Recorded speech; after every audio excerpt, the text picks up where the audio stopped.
Hello दोस्तों, आज का इंग्लिश वर्ड है बुश।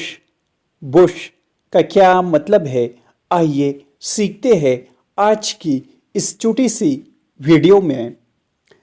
बुश का मतलब है झाड़ी, झाड़ या घने बाल। आइए इस वर्ड को सेंटेंसेस में इस्तेमाल करते हैं। She was hid behind the bushes।